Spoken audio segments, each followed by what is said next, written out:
So guys welcome to Daily Football Madness. और जब से बार्सिलोना 1:1 में आया है, काफी ज्यादा ट्रांसफर न्यूज चल रही है। वन बाय वन डिस्कशन करेंगे। अराहो और फ्रैंकी के कॉन्ट्रैक्ट की क्या सिचुएशन है, फिर लेफ्ट विंगर की क्या न्यूज चल रही है, फिर डेनी ओल्मो की क्या सिचुएशन है। तो इन सारी चीजों के ऊपर हम डिटेल के अंदर डिस्कशन करेंगे। यार सबसे पहले तो डेनी ओल्मो की सिचुएशन और 1:1 ऑब्वियसली आप सबको पता है, बारसा 1:1 में आ चुकी हुई है। तो बारसा प्लेयर्स को नॉर्मली साइन कर सकती है, उसके अंदर इशू नहीं है। अब डेनी ओल्मो का ये इशू है। अब बहुत से लोग ये हैं ऑब्वियसली ट्रोलिंग करने आते हैं, वो कहते हैं कि भाई आप डेनी ओल्मो को तो और पाव विक्टर को रजिस्टर कर नहीं पा रहे, तो आप विंटर के अंदर साइनिंग कैसे करेंगे, समर के अंदर कैसे करेंगे। Obviously it will be complicated because Barça अभी 1:1 में आई है।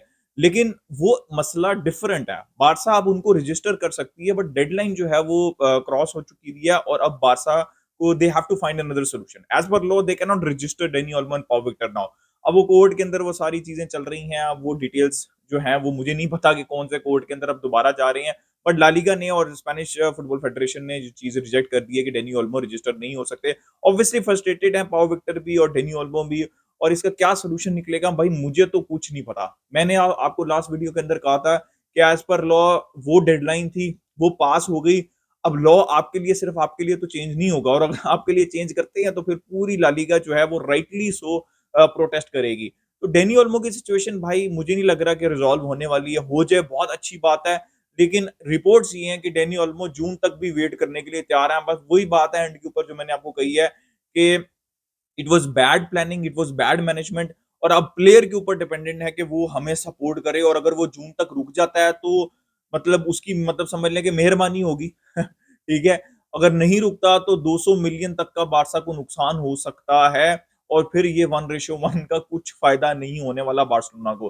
लेकिन अब बारसा ये सोच रही है कि यार चलो, अगर डेनी ओल्मो कमिट कर रहे हैं जून तक, अगर वो कर रहे हैं तो अब उनको तो रजिस्टर नहीं कर सकते और पाव विक्टर को भी रजिस्टर नहीं कर सकते। Maybe we can do something in the winter. और मुझे बहुत ज्यादा अनलाइकली लग रहा है ये चीज, लेकिन न्यूज आ रही है वो मैं आपको बता देता हूँ। एमडी ने रिपोर्ट किया और भी थोड़ी दो तीन सोर्सेस ने ये चीज रिपोर्ट किया है। पहली क्या न्यूज आ रही है, लेफ्ट विंगर की। बारसा प्रायोरिटाइज कर रही है लेफ्ट विंगर की, जो कि समर के अंदर भी बारसा की प्रायोरिटी लेफ्ट विंगर ही थे। निको विलियम्स ही थे, वो नहीं हो पाया, फाइनेंशियली नहीं पॉसिबल हुआ। डेनी ओल्मो को फंस गए वो, और वो आ गए और वो अभी भी फंसे हुए हैं। लेकिन बारसा की प्रायोरिटी हमेशा से एक लेफ्ट विंगर थी और होनी भी चाहिए। बारसा की प्रायोरिटी एक लेफ्ट विंगर। अब नाम चल रहे हैं राफेल लियो के, लुइस डियाज का नाम चल रहा है कि ये प्रेफर्ड दो प्लेयर हैं। ये आपको पता होगा कि पिछले समर के अंदर भी ये नाम चले थे। फिर सॉन और Rashford have been offer to Barcelona, ये न्यूज आई है। ठीक है। ये तो मैं बिलीव कर सकता हूँ कि may be Rashford has been offer to Barcelona, Son has been offer to Barcelona. ठीक है। Son is a brilliant player, but I think 31-32 के हो चुके हुए हैं, इंजरी प्रोन है। आई थिंक वो उनका जो टाइम था, पीक टाइम था, वो निकल चुका हुआ है। तो एक जो स्टॉप गैप सॉल्यूशंस है, इनको मत अब छेड़ें आप। अगर एक प्रॉपर विंगर आप लेके आ सकते हैं तो लेके आए, नहीं तो बिल्कुल भी टच नहीं करना चाहिए। और रैशफोर्ड भाई आई नो 27-28 के हैं, बट वो जो उनका पोटेंशियल था, वो कंसिस्टेंसी थी, वो बिल्कुल भी शो नहीं कर पाए। अब ये नहीं है कि भाई एनवायरनमेंट चेंज होगा तो मैनेजर चेंज होगा तो ये हो जाएगा। भाई वो तकरीबन हर मैनेजर के अंडर काम कर चुके हैं। I think sir Alex Ferguson के अंडर भी उन्होंने काम किया होगा। I don't remember exactly. तो मैं तो हक में नहीं हूँ रैशफोर्ड के। और उनकी वेजेस भी बहुत ज्यादा है और बहुत ज्यादा कॉम्प्लिकेटेड होने वाला है। अब आ जाते हैं हम लुइस डियाज के ऊपर। लुइस डियाज के ऊपर मैं बहुत ज्यादा पॉजिटिव था पिछले सीजन। और बहुत से लोग इस चीज को क्रिटिसाइज कर रहे थे कि भाई उसकी फिनिशिंग नहीं है उतना। लेकिन वो doing everything right last season also, लेकिन फिनिशिंग नहीं हो पा रही थी। वो आपको इस सीजन दिख गई। ऑलरेडी आई थिंक 11-12 या आई थिंक 13 गोल हो चुकी हैं, असिस्ट भी हैं उनके। तो he is absolutely flying with Liverpool. तो लुइस डियाज एक अच्छी अच्छी ऑप्शन है।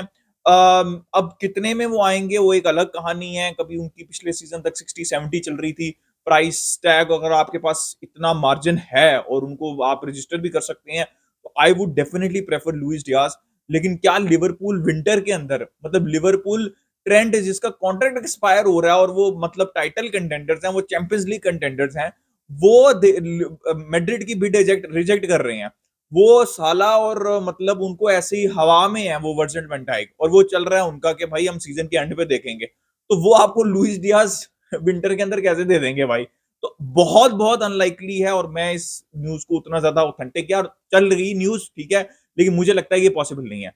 और उससे ज्यादा इंपॉसिबल राफेल लियो का है। राफेल लियो का कैसे पॉसिबल हो सकता है मुझे नहीं समझ लगती भाई। तो मतलब AC Milan obviously they are also, अपना उनका अपना सीजन चल रहा है विंटर के अंदर। 100 से मिलियन से ऊपर की ये जो है वो ऑपरेशन होगा, ठीक है? इससे भी ज़्यादा हो सकता है, 120-30 के ऊपर भी जा सकता है। Rafael Leao is a brilliant player, obviously I would love to have him at Barcelona, लेकिन भाई ये इम्पॉसिबल होने वाला है और मुझे नहीं लगता, मतलब कोई चांस ही नहीं लग रहा भाई। I would be shock to my core कि अगर बारसा जो है वो राफेल लियो को साइन कर पाती है, तो मुझे नहीं लग रहा। फिर क्या है कि समर के अंदर एक न्यूज़ चल रही है किमिक की, मे बी समर, देखिए किमिक का पॉसिबिलिटी है, साने की पॉसिबिलिटी है, अगेन विंटर में नहीं है, समर में हो सकती है जब कॉन्ट्रैक्ट एक्सपायर हो रहा हो, या फिर बायर्न सोचे, ठीक है? मैं लिवरपूल को तो बता दिया कि उन्होंने ट्रेंट का एक जो है वो रिजेक्ट कर दी बिड, ठीक है? तो वो तो नहीं होने वाला, ठीक है? वो लुइस डियाज आपको दे देंगे।